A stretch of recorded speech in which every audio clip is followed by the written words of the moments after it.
कहनी कि से फिर थोड़े ताकर आशीर्वाद मोर ऊपर करिछन आउ पदमपुर रे जेते विकास हे जे वर्ष भितरे एबे आहुरी 5 वर्ष आहुरी आहुरी विकास हेबा तांको बहुत बहुत धन्यवाद कहबी कि से मोर ऊपर पुनः आस्था प्रकट करिछन और निश्चित भाबे मुई सेटा के से विजय के आके निकला बाय इलेक्शन भी आम माननीय मुख्यमंत्री जनामुखी योजना मान के लेकिन लोक मान पाके पहुंची और लोक मैंने से विश्वास भी करते एवं भी आम लोक मान पाके से ही मुद्दा का लेकिन जिमु आमर चाषी मान लगे गला या माँ मान सशक्तिकरण हो गला या आम यंग जेनेरेशन माने एबे बहुत आम स्किल डेवलपमेंट हवा आम यूथ मान लगे बहुत किसी प्रोग्राम मान हो जेटा आम लेकिन आम साधारण जनता पाके जिमु आशीर्वाद रे आम विजयी हम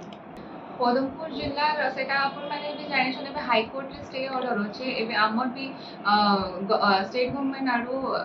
एडवोकेट हायर करा हे जे माने भी से जगह लड़ू छन केनता कर बहुत जल्दी जिला घोषणा कर जबे सेटा हमर मान प्रचेष्टा रहबा और चासी मान कले केने जल सेक्टर